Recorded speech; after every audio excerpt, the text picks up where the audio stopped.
and Gyan. Our endeavor is to enlighten you with the current topic. And today, as you all know, that Indian cricket team is in Australia. So our topic is CHAK the India. But before I will go to the topic, I would like to inform that today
Mr. Khanna, you please turn the mobile to horizon. Yes, yes, please.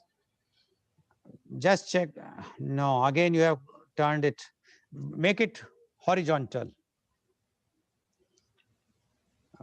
Please check up V4 News. We cannot continue unless we will have this voice, audio problems sorted out.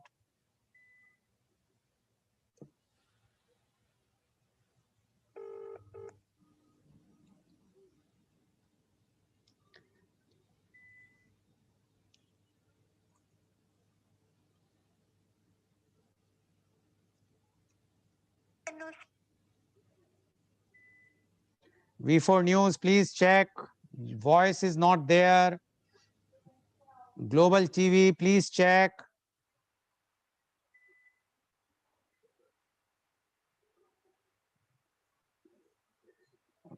Please send me the picture of transmission so that I can start. Please send me the picture, please. Global TV, V4 News, then only I will be able to start again, because I have received the complaints from the viewers that they are not receiving.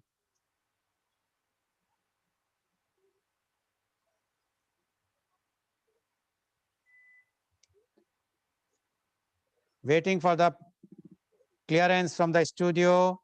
As soon as I will receive the clearance, the pictures of the transmission, then only I will be able to start.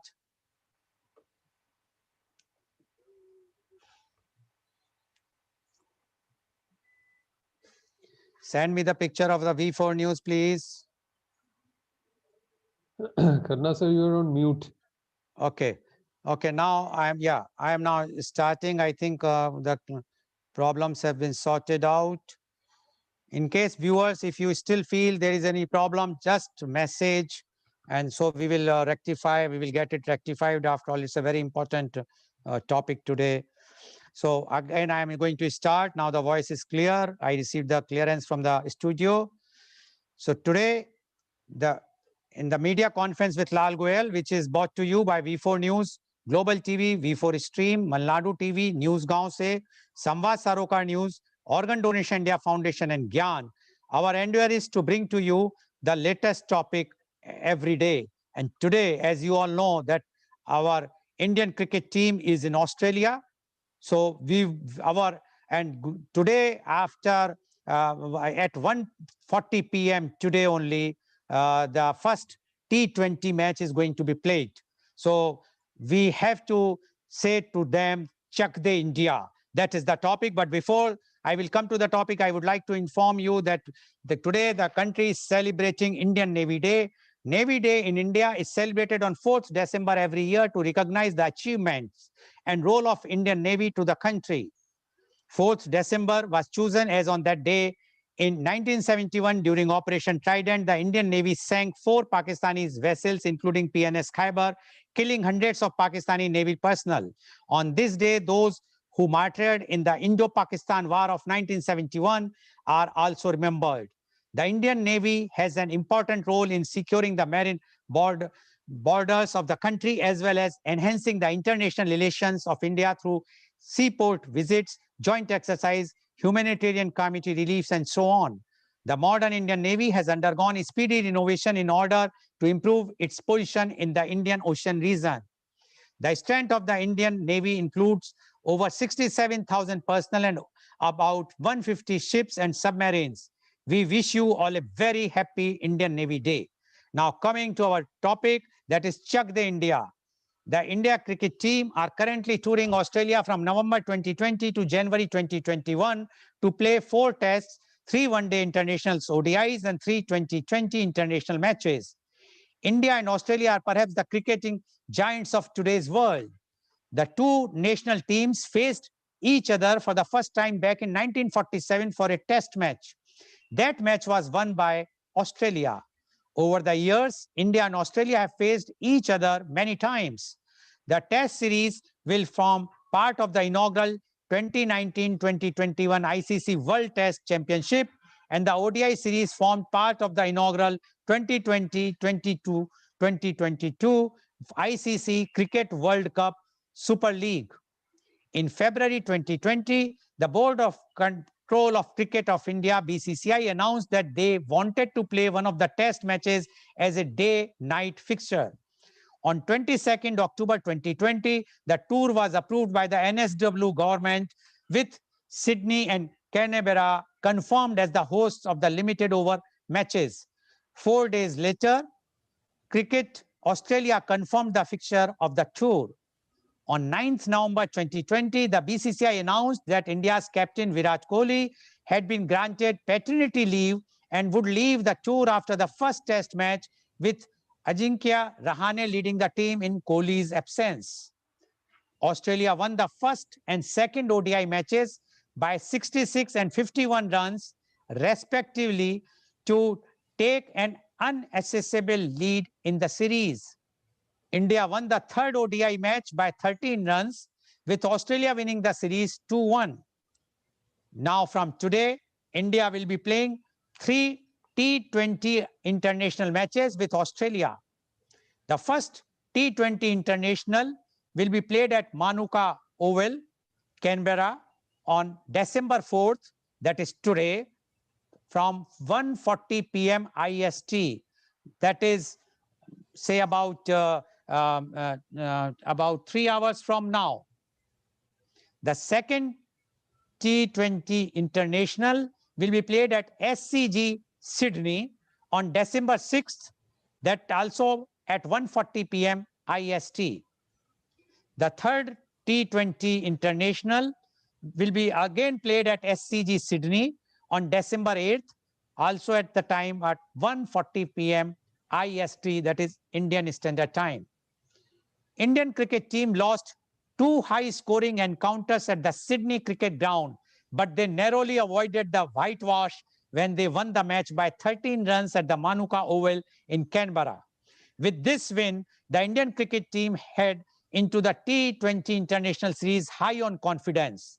Both the sides consist of players who have performed brilliantly.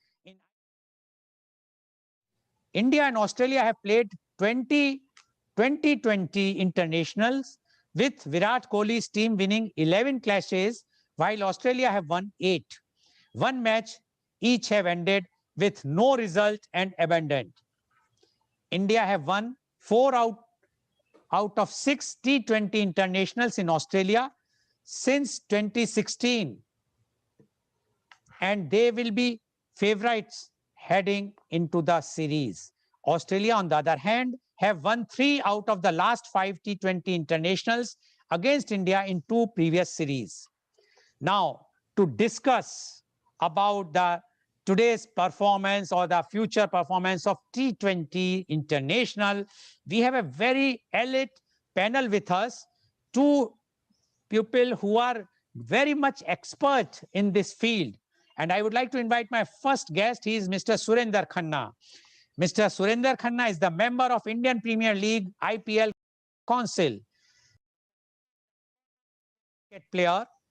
When the selectors decided to drop Syed Kirmani for the tour of England in 1979, Mr. Khanna was given the big break. He was the designated wicketkeeper for India in the 1979 World Cup. He played in all the 3 World Cup games. He was in the Indian team for the 1984 Asia Cup held at Sharjah. He scored half centuries in low-scoring encounters against Sri Lanka and Pakistan. India won the tournament, and Mr. Surinder Khanna was named man of the series. He was a member of the Indian team that went to Pakistan in October the same year. That was his last international tournament. Between 1991 and 1992, he was the professional for Stewart's Melville Royal High Seas in Edinburgh, Scotland. During the 1991 session, he scored 1,098 runs at an average of 91.5. Nowadays, he is a cricketing expert of All India Radio, and I also heard 2 days back on the Doordarshan, giving his expert opinions. And today, he will be giving his expert opinions for our matches. I would like to invite him. I would like to invite Mr. Surendra Khanna for our show. Welcome, Mr. Surendra Khanna, on our show. Please unmute yourself. Mr. Khanna, please unmute. You are on mute. You are on mute. Yes, please unmute. No, still it is on mute. You have to press yeah. No, not yet. Yes, now you are unmuted. Hello, Mr. good morning, Lal Yeah, Saab. good It's a morning, Mr. wonderful morning. Good Very cold in Delhi. How is it over there? Oh, it is quite warm here in Mangalore, Mr. Khanna. I think the people from South India will do pretty well in Canberra, where the team is playing. Because of the Pretty temperature. hot. It's going to be very hot over there. Okay.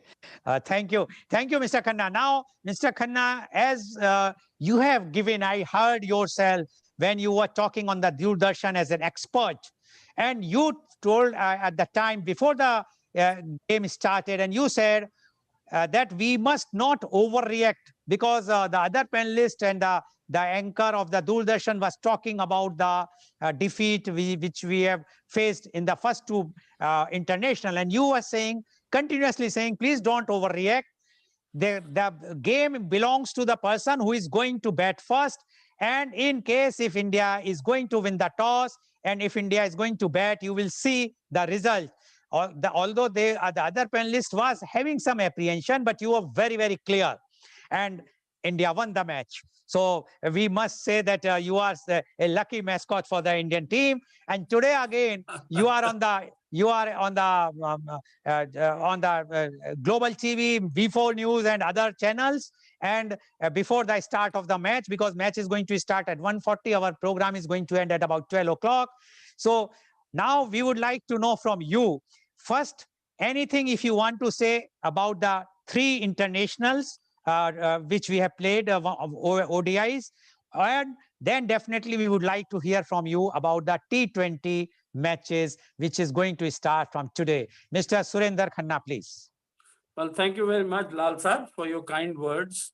There are a lot of experts, cricket experts, we get the right. We made the same mistakes when we were playing. The current cricketers do that. And when we have the mic, we start criticizing them. We got to realize that player is a human being. He's very sensitive.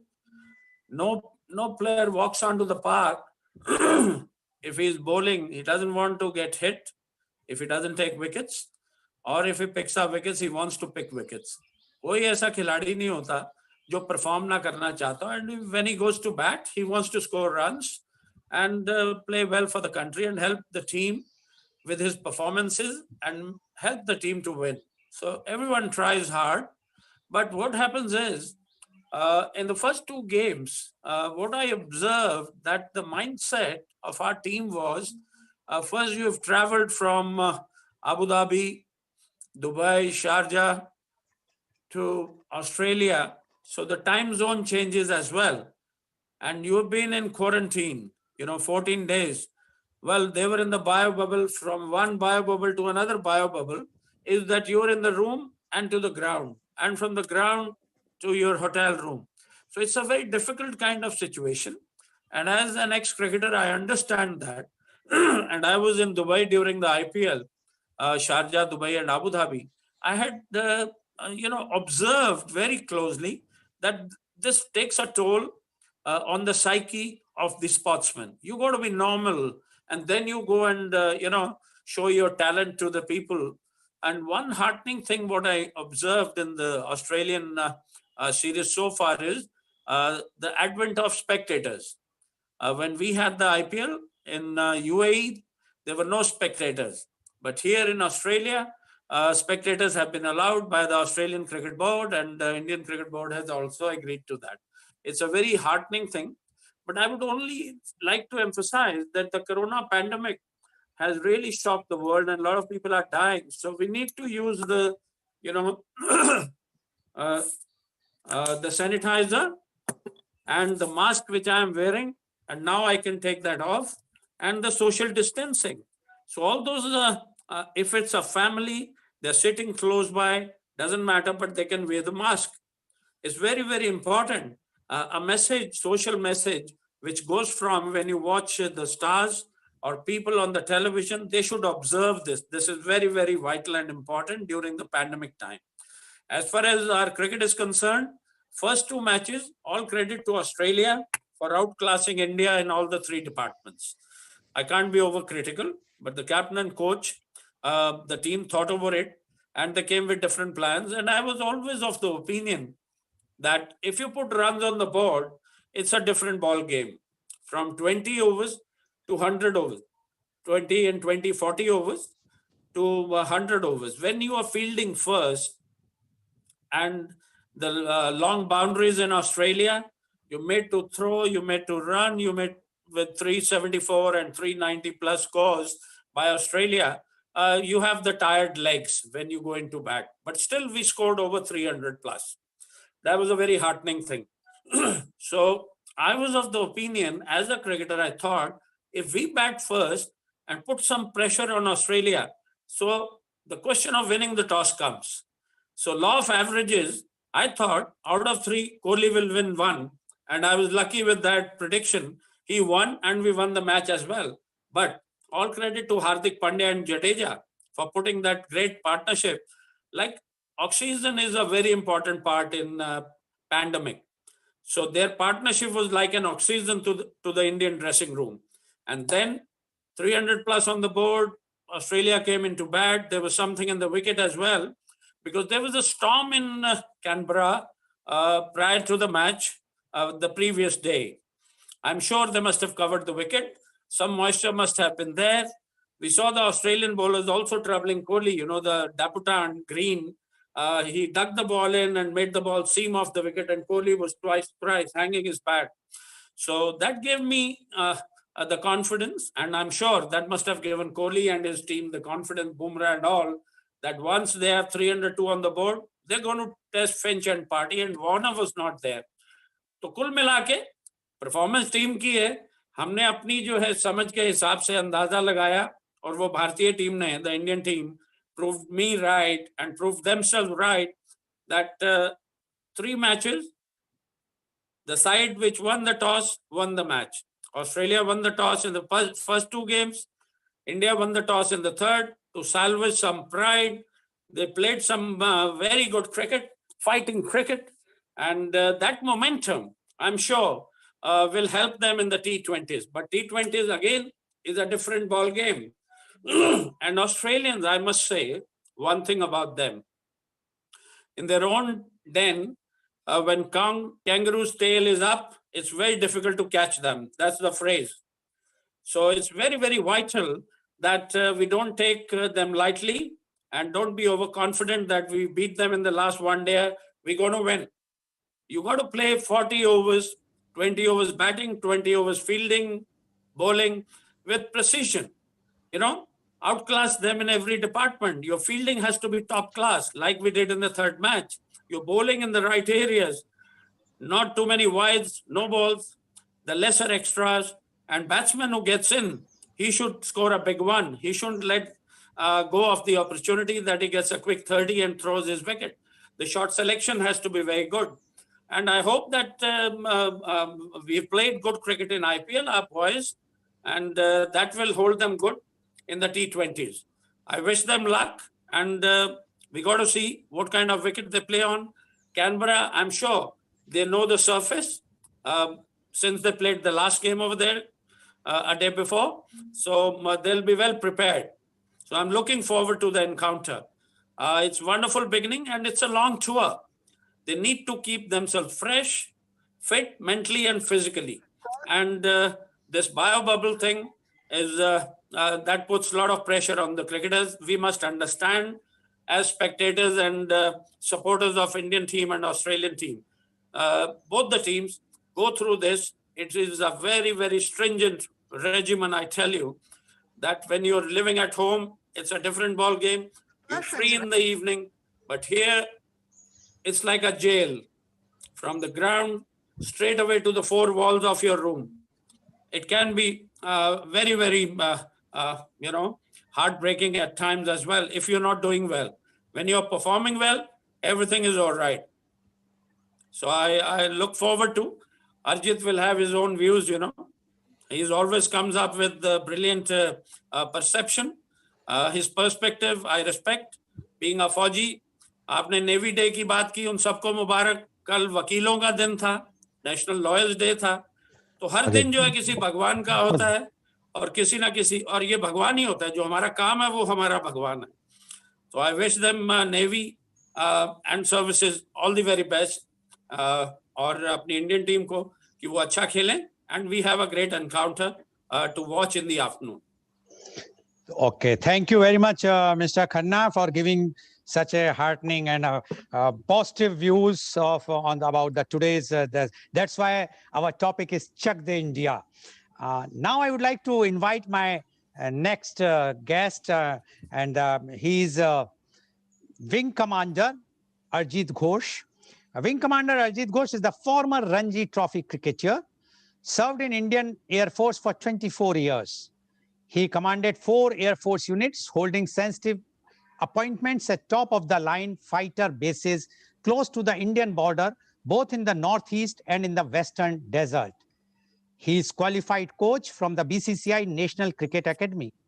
He was the coach of India under-19 Indian cricket team, where he coached many young players who are playing in IPL as well as in this present tour of India, Australia, and that like KL Rahul and Karun Nair, etc. He was BCCI match referee for domestic matches. He is former secretary, Air Force Sports Board. He was closely associated with the conduct of elite sports events like the Military World Games and Commonwealth Games as Chief of Mission of Indian Armed Forces Sports Continents as Military World Championship overseas. One moment, I will just put to Mr. Khanna on mute so that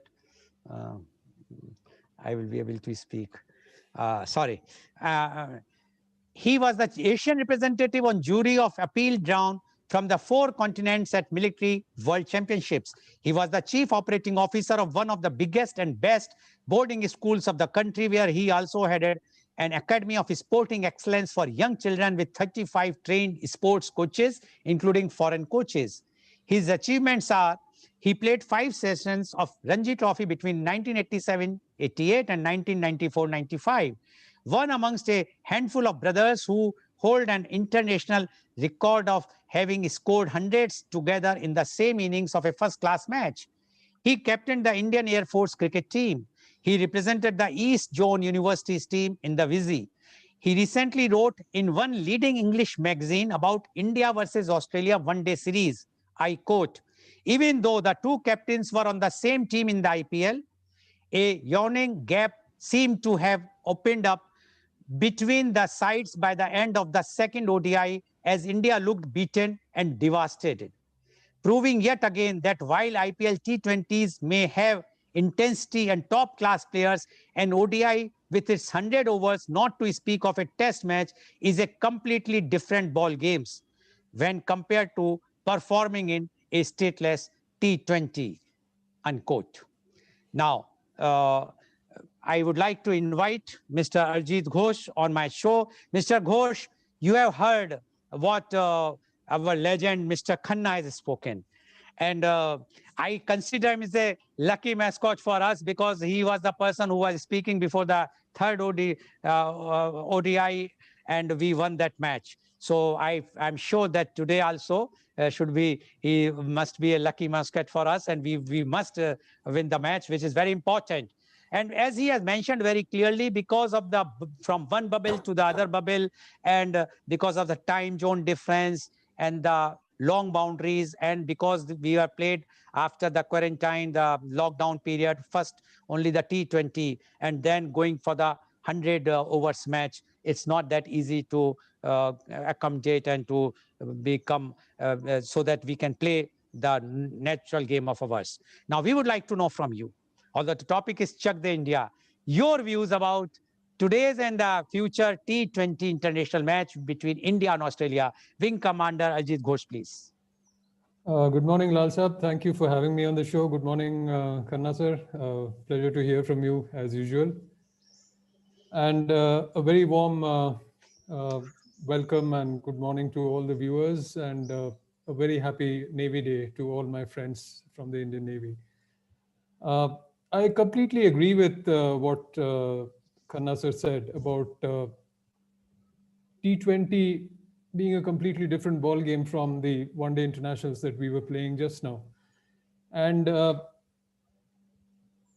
as he said, I mean, there is always a tendency to criticize when you don't do well, and that had happened to the Indian team because we'd lost two matches by big margins, and we were outplayed in both the matches, and naturally a billion people in India have pinned their hopes on this Indian team doing well, and all of us were probably a little disappointed.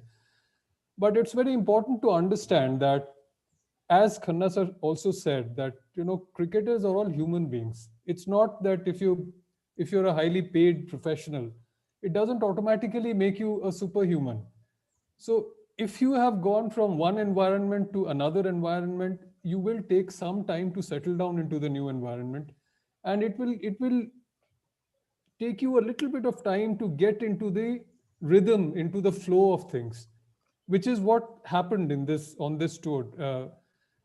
In earlier days, when in the pre-corona, overseas tours that the Indian team used to go on, or any overseas visiting team for that matter, there were always a lot of warm-up games that you played before the actual international matches happened. So you played against state sides, you played against university sides, the Indian university team, or the combined universities or whatever, and you played against various state sides.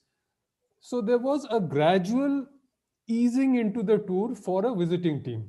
So, like, if the Indian team is visiting Australia, they were given an opportunity to get into the Australian way of things. They had the time and the opportunity to play at different grounds against different kinds of opposition, and that gave them the opportunity to find themselves as players to perform at their best when the international matches came up. So usually the tour would start with a test match or whatever it is. And so you had that opportunity to play yourself into the tour.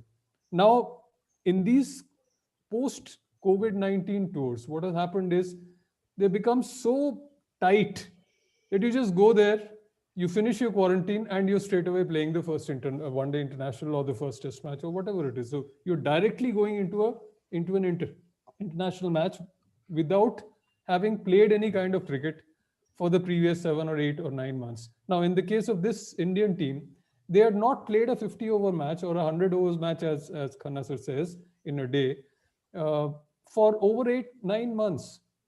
So for 9 months, you've not played that kind of cricket. You've only played T20s, which is the shortest form of the game, and which requires a different kind of preparation, mental preparation, physical preparation, a different kind of mindset altogether when you're playing. So to make that adjustment from a T20 to a 50-over game, it takes a bit of time, and that is what had happened to this Indian team. And on top of that, the Australians looked at that as an opportunity. They were playing in their own home conditions. They were familiar with the pitches, with the environment, with the crowds, everything. They had the backing of the home crowd as well as the home conditions. So that makes a huge difference when you're playing overseas. So they had also played 3 one-day internationals against England 2 months ago. So they had a preparation of playing longer matches. Whereas this Indian cricket team, they had just played T20s, and that too for different teams. They had not played together as a team. So they were playing in the IPL where one player was playing for one franchisee, another player was playing for another franchisee. So there was no real time which they got to spend together as a team, which is very important in a team game, which a lot of people have overlooked completely. So you need to play together as a team to be able to perform together as a team. So even that was missing. Firstly, they had not played long format cricket till now. And secondly, as I said, they'd gone from one environment to a completely different environment. They had not had the luxury of having played these warm-up matches, these lead-in games, which gives you a time to settle down into the tour and then perform at your best when the international matches come up. And as I said, the biggest thing was that they're not played together as a team. So all these four factors combined, they made a huge difference when and mind you, the Australians had done all of that. They were playing in their home conditions. They had played one-day internationals before, and they were coming off the IPL, most of their players, where they had the physical and mental preparation of playing cricket once again. So they were on a very strong wicket when it came to the first two matches. And like Khanna sir again said that day on the Doordarshan interview, pressure in cricket is something which does different things to different people. It makes the same match, the same opposition, the same ground, the same bowlers look completely different when you're playing without pressure and when you're playing under pressure. It's a completely different ball game. So in the first two ODIs, what happened was Australia got off to a flying start. They put on 156 in the first for no loss in the first ODI, and 143 for no loss in the second ODI in 20-25 overs or so. And then Steve Smith walked in at that stage, and then within 64, 66, he took 66 balls to make his 100 in the first one, and 66 balls to make his 100 in the second one. But when you're walking into bat at 150 for no loss or 150 for one, it is a completely different ball game from when you're walking into bat at 0 for 1 or 0 for 2. So that pressure does wonders, and to that extent, we had lost the toss in the first two internationals, and the Australians, they executed their game plan perfectly. They did not lose wickets in the first 25 overs. They put on wonderful opening partnerships, and then in the middle overs, they had Steve Smith coming in and playing those superb knocks that he did. And then, so by the time they reached the 40th over, they were in a position where they had around 280 runs on the board for the loss of 1 wicket or 2 wickets, which was a perfect platform for someone like Glenn Maxwell to come in and unleash a blitzkrieg in the last 10 overs, which he did.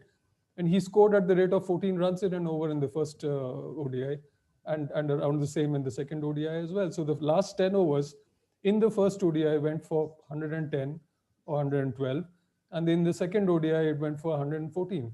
So that kind of run scoring, it just takes the match away from the opposition, and that is what happened to India. The score which they were chasing, the target which they were chasing, was just too big. And when you're chasing that kind of a target, you are constantly under pressure right from the first ball onwards to keep scoring continuously. There is no time to adjust, no time to settle in, no time to do anything. Because if you play 6 dot balls, what that does to the scoring rate is it immediately pushes the scoring rate. If you play 2 or 3 overs like that, the scoring rate goes over 10.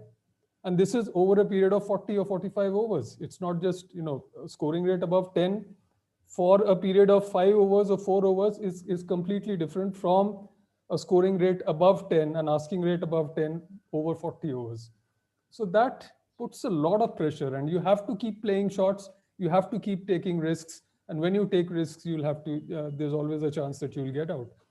And that is what happened to India in these matches. And they lost wickets, at regular intervals, and finally fell short of the target. Because if you're chasing a target of over 350 plus in a match, in any match, you need at least 2 batsmen to score 100, or somebody to score a big 100 and somebody to score an 80 or something like that. And there would be another 1 or 2 partnerships of 45, 50, 60 runs, which would be needed if you are to actually reach that kind of a target. Now that did not happen, because in both these matches, we had just 2 batsmen who scored in the region of, in the first match, Pandya scored 90 and Shikhar Dhawan scored 75. In the second match, the same thing happened. Again, Kohli scored 89 and Rahul scored 75. But the remaining batsmen in these matches were all, getting out for scores around 30, 35, 20. And that was not enough to get us close to the target which the Australians had set us. Now, when it came to the third match, all of that changed. We won the toss, as Khanna sir had predicted that day, and it put a lot of it completely. It became a different ball game, because we batted first. We had the luxury of setting a target, We made a mess of it actually. By the end of the 31st over in the third ODI, we were 158 for 5, and we were again staring at a low score, and we would have probably lost that match too. But for that amazing partnership, which I personally think should go down as one of the probably the best counter attacks ever launched in ODI history. It was a great partnership, 150 runs unbeaten for the sixth wicket between Hardik Pandya and Ravindra Jadeja. And it took us from 158 for 5 to over 300 runs. And mind you, we scored 300 runs in all the 3 matches that we played, which is great, as Surinder sir had said.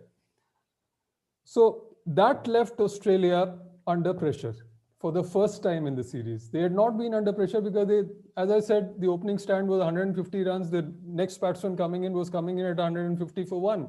He could play his shots. And by the time he departed, last 10 overs left, the score was some 270 or 280 for 1 or 2 or whatever it is. And at that stage, the next batsman can really go, in sixth gear probably, which is what Glenn Maxwell did.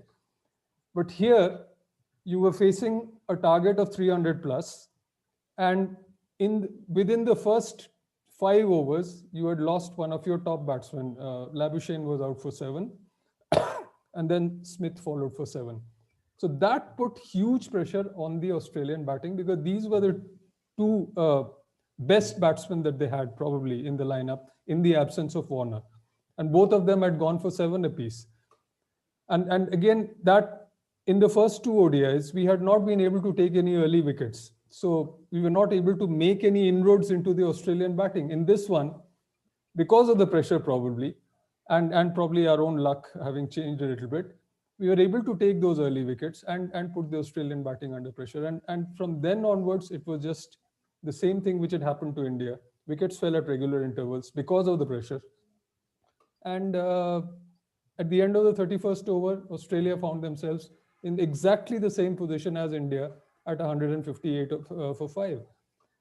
And from then onwards, there was a partnership between Alex Carey and Glenn Maxwell for the 6th wicket, which looked dangerous for a while, but we were able to, because of our mix-up and a run-out, that partnership was broken.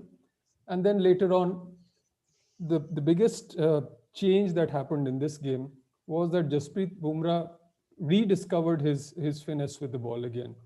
And that Yorker, which he bowled to Maxwell, cannoning the ball into the base of his stumps at 146 kilometers per hour, I think was probably the turning point of the match. So once Maxwell was cleaned up, it was just a matter of time, and India went from strength to strength, and they won this very well-deserved victory, which, in my opinion, was not just about pride, because pride, of course, you had lost the one-day series, you needed to, win at least one match to, salvage some pride out of it. But more importantly, this match, this victory has kept the interest and the competitiveness of this series alive. Because if we had lost this third international, in my opinion, the tour would have been as good as over. In the first 3 days of the tour, first 4 days of the tour, the 2-month tour would have been over because the competitive interest of the tour would have been lost, and it would have been a huge psychological setback for India, having lost 3 matches in a row. But that has changed, thankfully, with this victory. And now we are back on level terms with the Australians. And if I may say so, in this T20 series, I think we start as favorites because probably with our experience of our recent T20 matches and the overall performance of the Indian team in T20s in the last few years, I think we start as favorites in this series. So if we can win this or do well in this at least, we would be in a great position when the test matches begin. So that's my view on what has happened so far. Okay, thank you very much, Mr. Ghosh, Wing Commander Ghosh. Although they say nothing succeeds like success. Now, the thing is, the series won by the Australia, so they are successful. But the last ODI won by us, by the country, India, so we are also successful. And as the Wing Commander says that now our morals are very high. Now, I would not like to summarize the thing. Otherwise, Mr. Khanna, which he has complained last time that I talks too much, I have to give the privilege to him that he should talk much. And both of you have said that critics always criticize, but our role as a media has to ask the question. Otherwise, if we have to praise only, then the interest will lose. So I have to ask some odd questions. First, my question goes to Mr. Khanna. Mr. Khanna, please unmute yourself. I'm asking a question to you now. The question is, you said that Indian cricketers have to travel from Dubai, Abu Dhabi, Sharjah to Australia, but many of the Australian players are also there. So it means it was the same for both of them. Secondly, because I want a club question in this segment, because the next segment will be about, we will be talking about the future, that is today's and this thing. Secondly, there is a criticism of our cricket captain, and done by none other than a very important cricketer as well as a politician, Mr. Gambhir, Gautam Gambhir. And he said that the mistake committed by Mr. Kohli was that he has taken the bowlers, he has not giving the full chance to the bowlers. After 2 overs, he has replaced them, and he was doing it like he was playing in a T20 match. Now, two things for you, or you want to say anything, please reply, and so that our viewers will come to know this type of uncertainty, because for the first time, a senior cricketer, previous cricketer, as well as a politician, if he says something, there might be some weightage as the public perception is. But we would like to know, after you are also a very, very senior player and you have far more experience than anyone else, we would like to know whether this concept or this perception is correct or not, that Mr. Kohli has not performed as he was supposed to do, as far as the captainship is concerned, on these two ODIs. Mr. Surendra Khanna, please. Lal Sahab, I think I have spoken enough about our performance in the first two games, and we won the toss and everything went all right. Captaincy bhi achhi ho gayi, batting भी अच्छी होगी, bowling भी अच्छी होगी, fielding भी अच्छी होगी, result भी अच्छा हो गया. तो मेरे ख्याल से ओवर क्रिटिकल जो मैंने वर्ड यूज किया, we should not be over critical. We have made the same mistakes when we were playing in the middle. Now when we have the right to write a column, or we are speaking in some channel or on All India Radio, or like we are discussing today as well. When I said going from one bubble to another, from UAE, Abu Dhabi, Sharjah to Australia, it was for both the teams. So degree of difficulty was for both the team players. But Australians are playing at home. Let's not forget that. They're born and brought up in those on those pitches where there is extra bounce, extra pace, and they are tough nuts. A strong cricketer like Kohli, if he was an Australian, they'll call him a tiger. He has the eye of a tiger, strength of a tiger, will of a tiger. You know, that's the phrase they use. For Pandya, they will use that phrase. And I think the defining moment for me, winning the toss fine, losing 5 wickets, that's part of cricket, because there was something in the wicket for the seamers. Pandya and Jadeja showed a lot of character.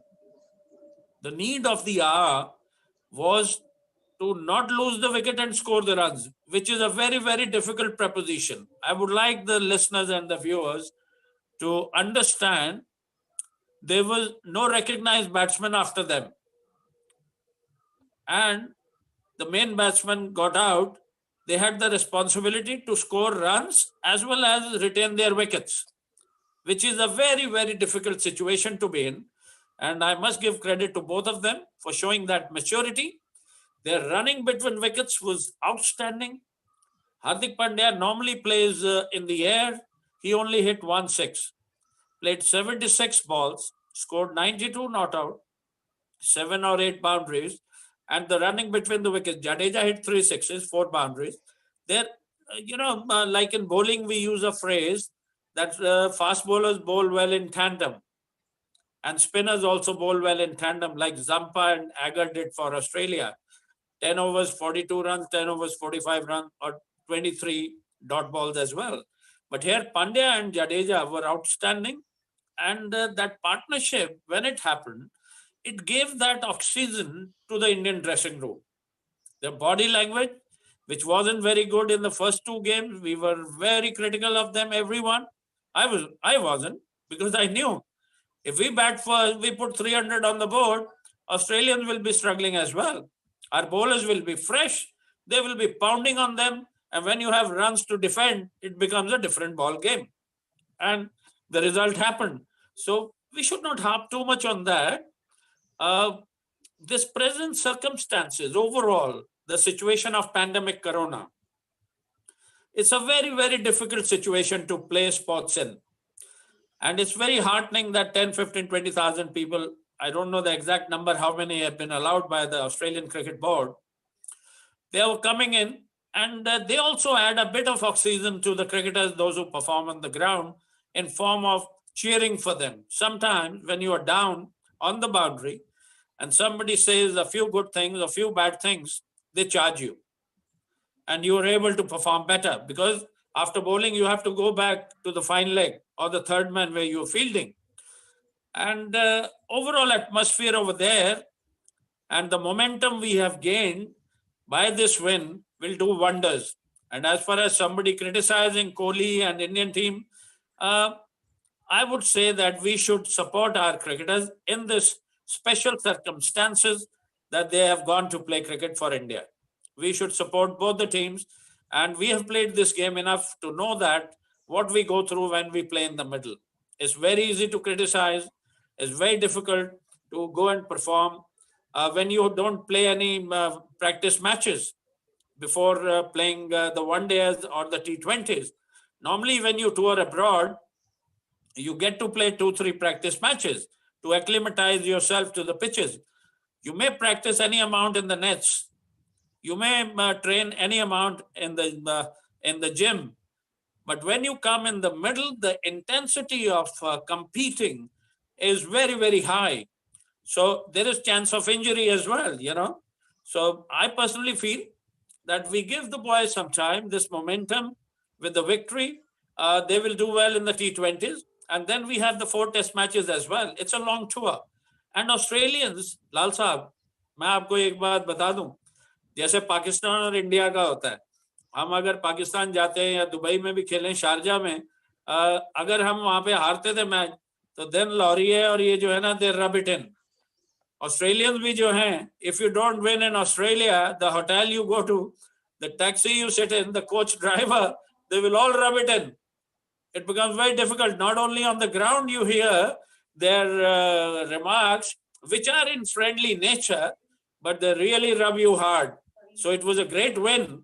Like Arjit also said, the tour would have been very, very difficult for Indian cricketers. With this win, Australians will be under pressure as well. So we look forward to some exciting cricket. Okay. And stage is yours, Lal Saab. I just made that Okay. remark jokingly. You know, No. So control it well.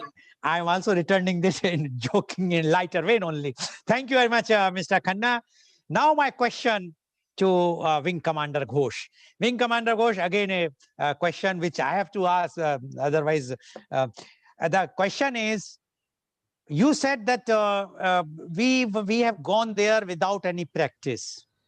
Do you think BCCI failed to provide such type of atmosphere when they can provide there in Dubai, when the Australia? Why not a bubble was created in India, and the players should have given a practice matches here in that bubble, allowed them to play 1 month prior to going to IPL or going to this Australian tour? Then only they should have allowed, number one. Number two, when this itinerary was fixed, and when they were knowing that there is a COVID thing is there, why they have fixed the T20?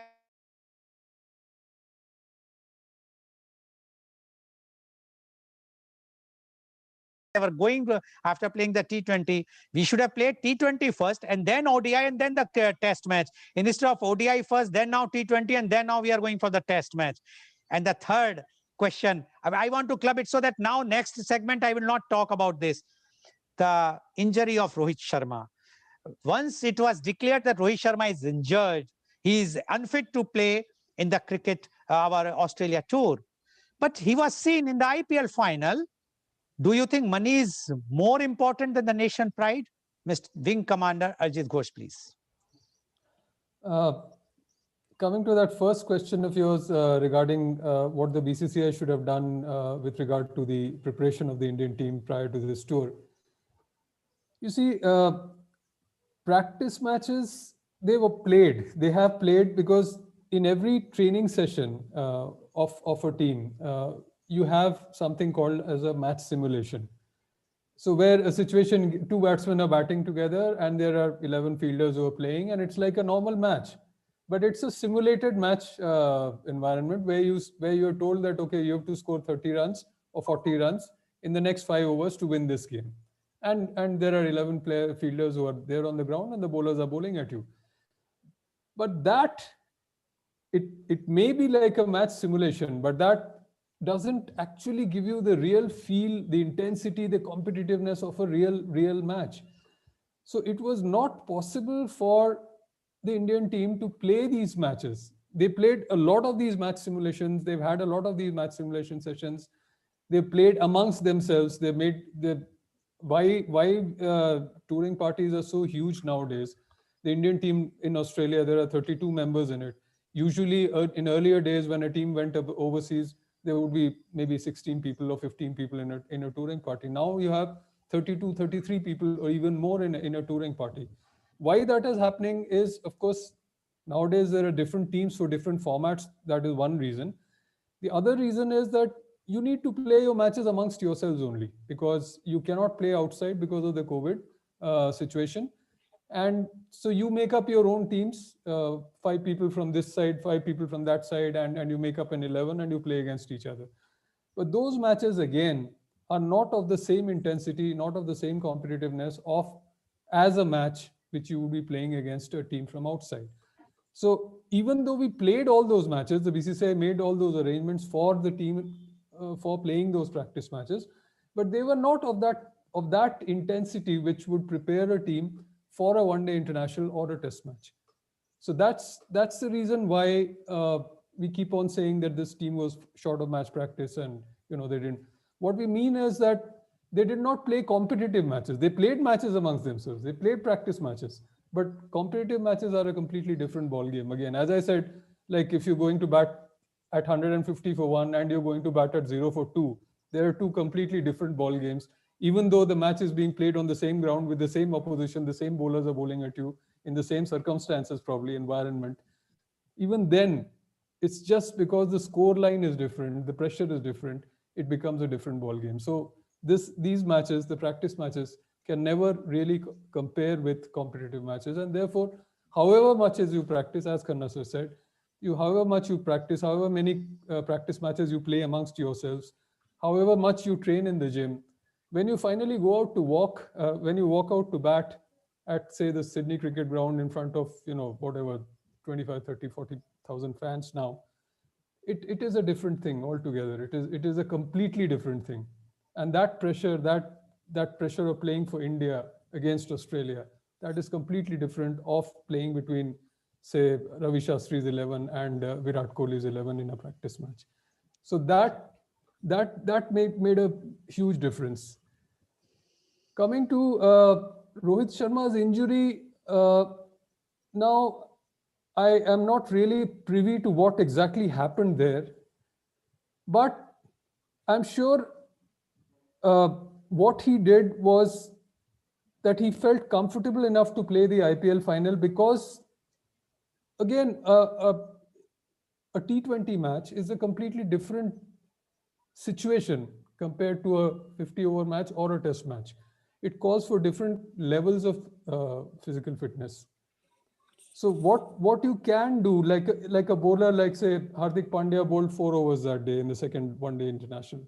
Now, in a T20 match, you can bowl 4 overs. That's the maximum number of overs that you can bowl in a T20. But in a one-day match, in a 50-over match, you need to bowl 10 overs. That's your quota. Or if you're bowling in a test match and you're a bowler, you may need to bowl 30, 35, 40 overs also sometimes, depending on what the situation is. So the difference between bowling 4 overs or 2 overs in a T20 game and bowling 40 overs in a test match, or even 10 overs in a ODI, it calls for a different level of fitness. It calls for a different level of preparation, mentally, physically. But sorry, Wing Commander, but he was not available even for T20. Yeah, so, but he came back for the final. That's what I'm saying. So he probably felt fit enough to play a T20, because the requirement of even of batting in a T20, you would not bat for more than 10 overs or 12 So overs. then that is my question. Then why he's not joined this squad of our cricket team of for T20 matches, which we are going to play now from today onwards? He's not in that squad. He's only for the, if he will be fit, he will go for the test. I am not really sure what happened there, but what I read in the media was that his father was not well, so he had to come back to India to attend to that problem as well, and therefore he could not probably join the team when it went to Australia. Okay. So I'm not really sure as to what exactly happened on this. But And as what I about said, the itinerary you will say? We should have fixed up the T20 first and then the ODI and then the test match? probably yes, but I don't know how much of a difference that would have really made again, because as I said, the requirements are different for different this thing. We were coming off a T20 tournament, but again, as I said in my earlier this thing, we had not played together as a team. So even if we had played the T20 there, you had played T20s as RCB or as Delhi Capitals or as Mumbai Indians, but you had not played as Indian. So as India, you were playing with a different set of teammates. So again, I'm not too sure whether that would have made a difference in the final result. So it doesn't really matter. In my opinion, it doesn't matter. But yes, when we played the ODIs, it was very clear that our batsmen were probably still in their T20 mode, and it took them a little time to settle in, as were the bowlers, because again the requirements of bowling in a T20 and in a ODI or in a Test match are completely different. So it took them that little bit of time to settle down, but now that they've settled down, they won a match. As I said, we probably now go into the T20 series as favorites. Thank you very much. Now I'm coming to Mr. Khanna with a last segment, not last segment, the next segment. And now past is past. We want your expert opinions for today's match. Mr. Khanna, because match is going to start, say about 2 hours from now, and we want to know from you what is going to happen, how you think the toss will play a important role in this T20 or not, which player you think we have to rely more, and who is going to play first, and what is your predictions and what you feel, because you are not, it's not, you are not an astrologer, but you are predicting on your own experience of the cricket. Mr. Surendra Khanna, please. Lal Sahab, it's very important first to know what are the conditions, how is the weather. So I don't know anything sitting at USI Residency Resort in Delhi, Vasant Vihar. What is the situation over there in Canberra at the ground, Monaco Oval? So if I know about the wicket and the conditions, how is the weather, whether it is very hot or did it rain yesterday, there could be some moisture in the air. But normally in T20, whether you bat first or second, you got to play good cricket. I mean, one-day cricket or any kind of cricket. As a cricketer from the old school, I was always taught that look at the wicket, think 2-3 times. If you win the toss, look at the wicket, might think about fielding first, but then end of the day, bat first. So I was always advocate for batting first. I was an opener and a wicket keeper. Whichever way, either way, I will be in the middle, in the thick of things. If we are fielding, I'll be keeping wickets. And being an opener, if we are batting first, I'm opening the batting. So as the captain of my club team or my office, Steel Authority of India Limited, Sonnet Club, Rohtak Road Gymkhana, Subhania Club, South Delhi Club, whichever team, NIS, whichever team I played for, I was very lucky that I was the leader like you here. You are the captain of our program. So I always believed in batting first because I used to travel in 3 buses to the ground with a big bag on my shoulder. बसों में धक्के खाते हुए जाते थे, कहीं पे पैदल जाते थे, कहीं पे. Life was tough in our times.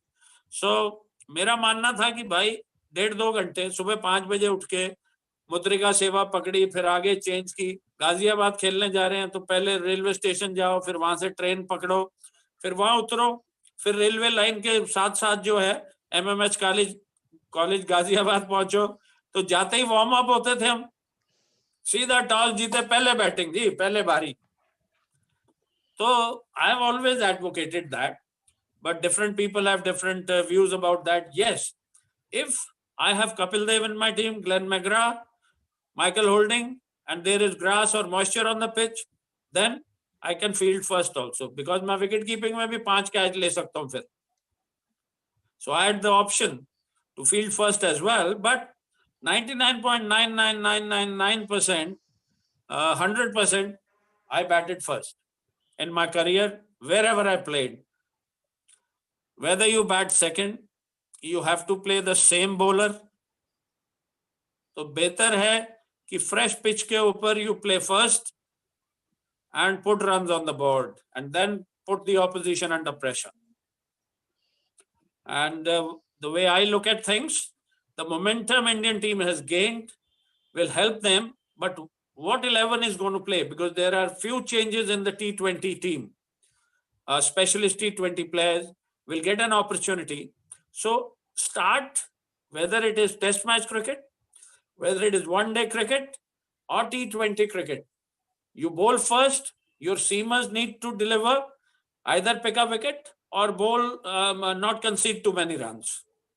When you bat first, the opening partnership needs to give you a good platform where the other batsmen come and put a big score on the board. So the circle is there. To take advantage of that, you need to stay there. Your best batsman, I mean, if I can make it easy for the listeners and watchers of our live program, and they might play club cricket or some kind of cricket, that your best batsman, it is 120 balls legitimate, 20 overs. So your first 5 batsmen, if they bat these 120 balls, you'll put a very good score on the board. That's how you should try and do that. And your bowlers can then defend the score, because if your first 5 batsmen only bat or only 1 or 2 wickets fall or 3 wickets fall, you'll score 200 plus on the board, which your bowlers and fielders can defend then by bowling sensibly and fielding well. All the 3 departments you have to excel, because the Australians in their den are a very, very difficult team to beat. And last time, Kohli's team defeated them. They want to avenge that. They are wounded tigers, you know. So we'll have to be at our best. We need to be very, very alert and careful and match their body language with body language, their comments, staying in discipline with the comments, and with your cricket, let your bat and ball do the talking. Okay, thank you very much, Mr. Khanna, for giving your views. Now I will go to Wing Commander Arjit Ghosh, and my same question to you is, what is your take for today's T20 in the present circumstances, and how you think, Mr. Surendra Khanna has said that he will prefer the first batting because he believes in that. But although a caveat, he has put that the circumstance and the environment there. But what is your take, Wing Commander Arjit Ghosh, please? I completely agree with what Khanna sir was saying.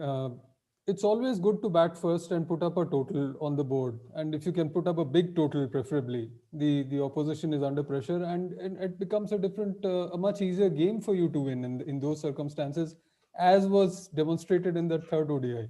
The difference between the first 2 ODIs and the third ODI was huge, just because the Australian team was batting second and they were under pressure.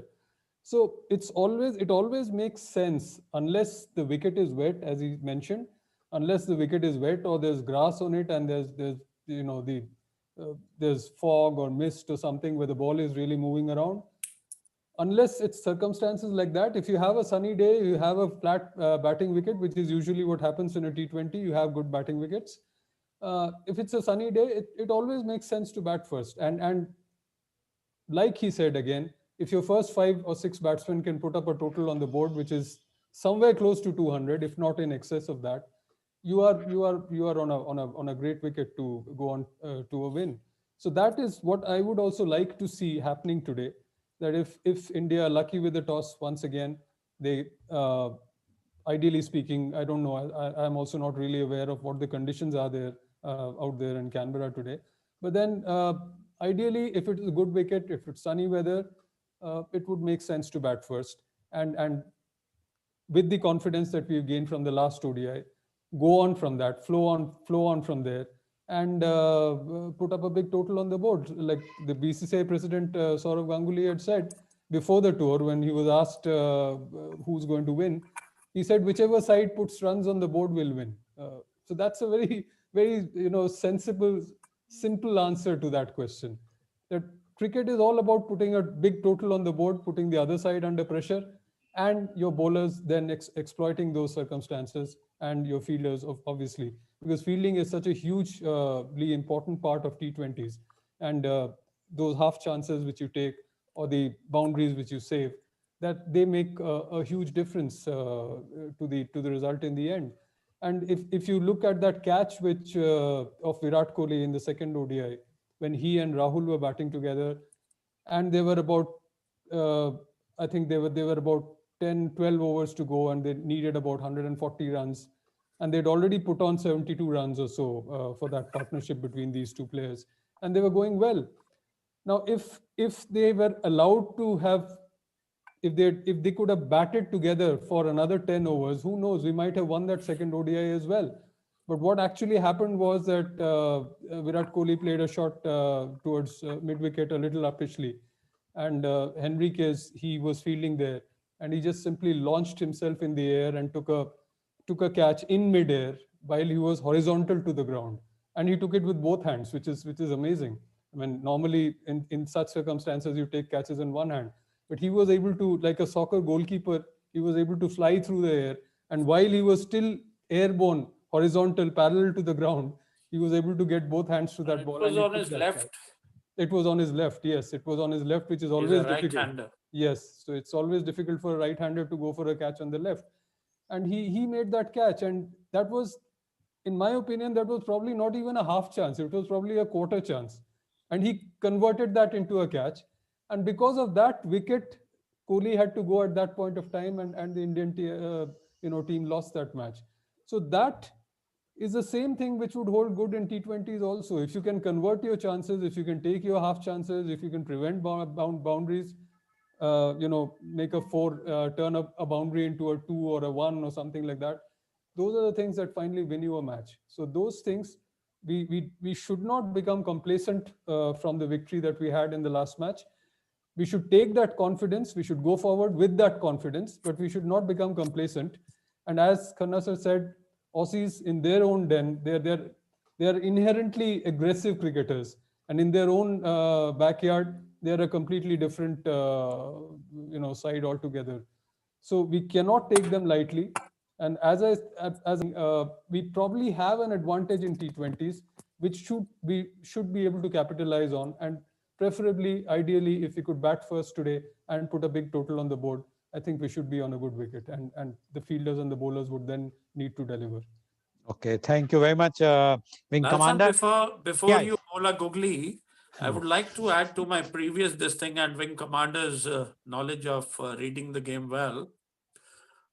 Since we don't have the facility to know how the weather is and how the ground conditions in the evening, whether there will be dew factor or something like that. So these sometimes external factors also make the captain change their decision according to the ground environment and the conditions. These days, T20s and one days are played day and night matches, so moisture and it's very rare until and unless it rains. So the wickets are pretty flat these days. So most of the teams win and bat first, So I just wanted to add this before you fire another salvo. First of all, I will like to inform you, Mr. Khanna, that I am not a bowler. I will not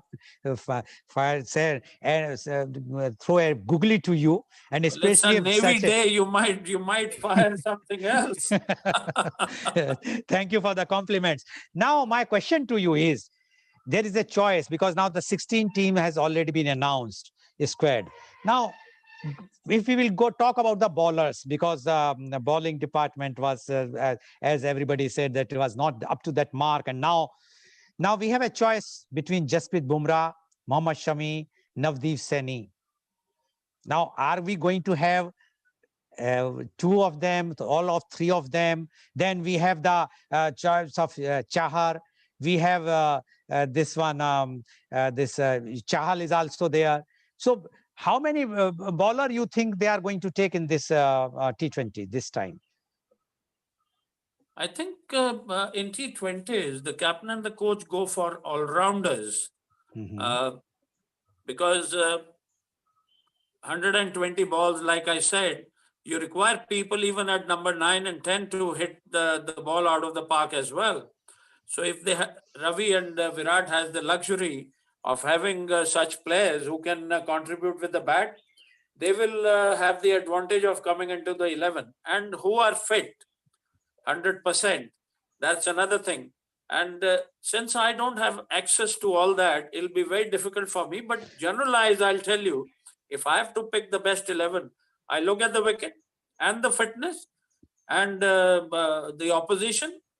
Last game, we won the match. I would reward that team to continue and play in the first T20. Because we have three all-rounders, Pandya, Jadeja and Sundar, Washington Sundar. So we are going to take all the three of them in this team, or we will take only two of them?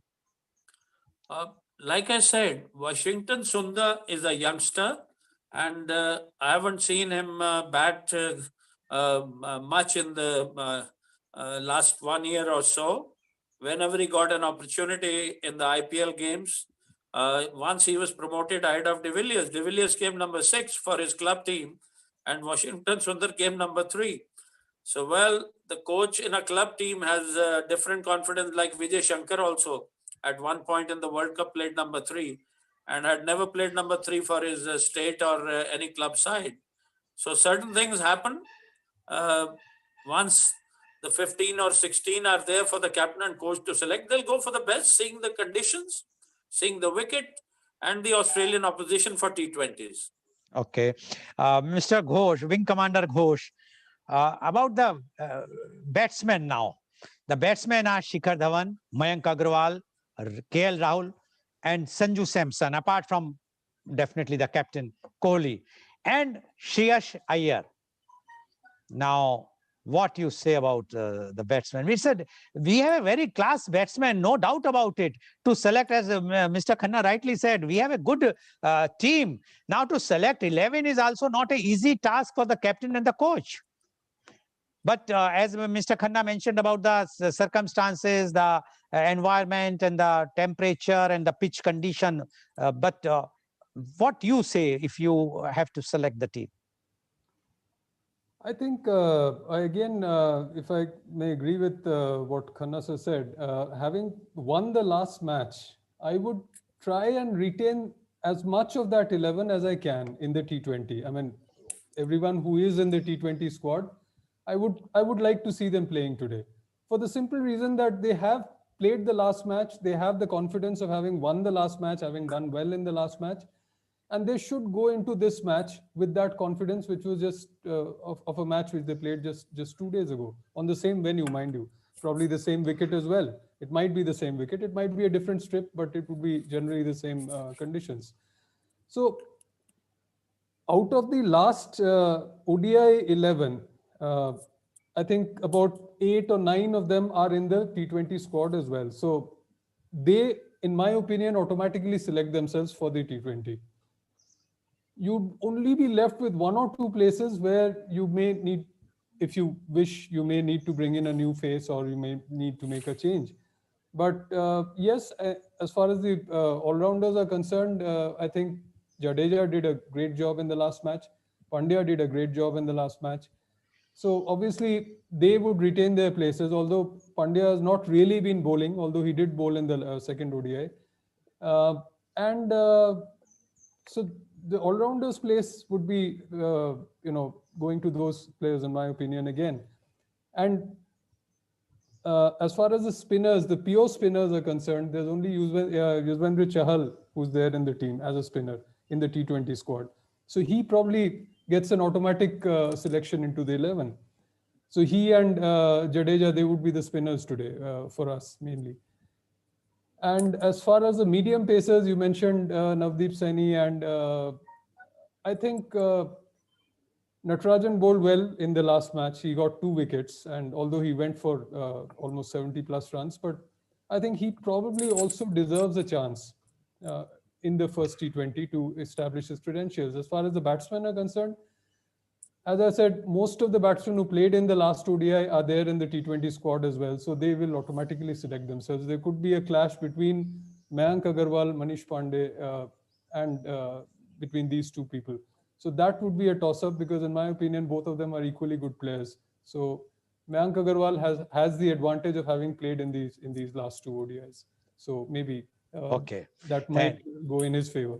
Okay, thank you, Wing Commander Ghosh. Now, Surinder Khanna ji, Chak De India, your message to the players and to the public at large about this Chak De India, 1 minute only for you. What message you want to give so that today we are going to win this match? I think captain to lead from the front. He has scored in the last game 12,000 runs he completed in the one-day format. And the team complemented that 12,000 runs by giving him a victory as well. Sometimes you have the landmark, but you finish on the losing side, तो उसका मजा नहीं आता है. So I think the team did a great job by winning when the captain scored his 12,000 run for India in the one day. And he leads from the front like he has been scoring, and he gets a good start. I'm sure he'll pump some oxygen into the boys, and his energy should rub on to the other players, and they should feel confident of doing well and winning the game for India. So we are all backing them. I'm looking forward to, I'm a neutral man, I want to see good cricket. End of the day. And of course, I want India to win as well, Lal sir. Okay, thank you very much, Mr. Khanna, for giving your views. Wing Commander Ghosh, Chak De India moment for you. Now, your message to the team and the public at large. Absolutely. Just hang on to that momentum that you gained in the last match. That just carry on with that high, that mental high of having won a match. Take that into this game and just do your best. That would be my message. And I'm sure, as Khanna sir also said, it would be great for the captain to lead from the front, because that brings a different flavor altogether to the game.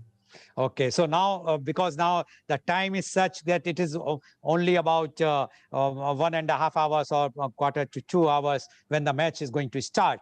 But yes, the Chak De moment is there. And so today you have seen that both the experts have the view and opinion that we have a very, very good team. We have a very good captain also. Unnecessary criticism also demoralize. So please, viewers, try to keep faith. After all, they won the third ODI in the same circumstances, in the same country, against the same players. So we have to be positive, and I'm sure that now with their experience and with the now they have already became habitual of the conditions of the Australia. They are going to win, and we will proudly say Chak De India. Thank you very much. And today's program, which has been live telecasted by V4 News, Global TV, V4 Stream, Malnadu TV, News Gaon Se, Samvad Sarokar News, as well as it was shown live on Facebook and YouTube. And tomorrow, we are again coming out with a new current discussion, hot discussion, controversial topic, and that is media conference with Lal Goel on farmers agitation. As you all know, the farmers agitation is on, and they have already in the Delhi, surrounding the Delhi, and they are in the chilling temperature. The farmers are there. So we would like to discuss whether the farmers' demands are justified, whether what the government is doing is correct or not, and what are the views of the experts who are the experts in this field. And my panelists are Professor Dr. Sudhir Sharan, former visiting professor, IIM Lucknow and University of Texas at Dallas, USA. Kumar Naren Singh, Director, Nayati Pharma Private Limited, renowned social work and political leader, Mathura. Advocate Ramesh Kumar Sharma, Mathura. And Mr. Parmatmanand Pandey, farmer and founder president, Utho Jago Foundation, Balia. So please tune in tomorrow for the program that is media conference with Lal Goel at 10:30 a.m. Thank you very much. our legend, Mr. Surendra Khanna, and thank you very much, Wing Thank you Commander. very much for having me, Lal Saab. It's always a That's Thank you very pleasure to much. be with Thank you you. on the program and Wing Commander. Yeah. Absolutely. Likewise. Thank you very much, Wing Commander Ajit Ghosh, for Thank you so joining much. us. And thank you all the viewers for listening today's. And we not only hope, but we are sure that the CHAK Day movement has to come. And we can proudly say today, CHAK Day India. All the best. Thank you very much. Thank you. Thank you.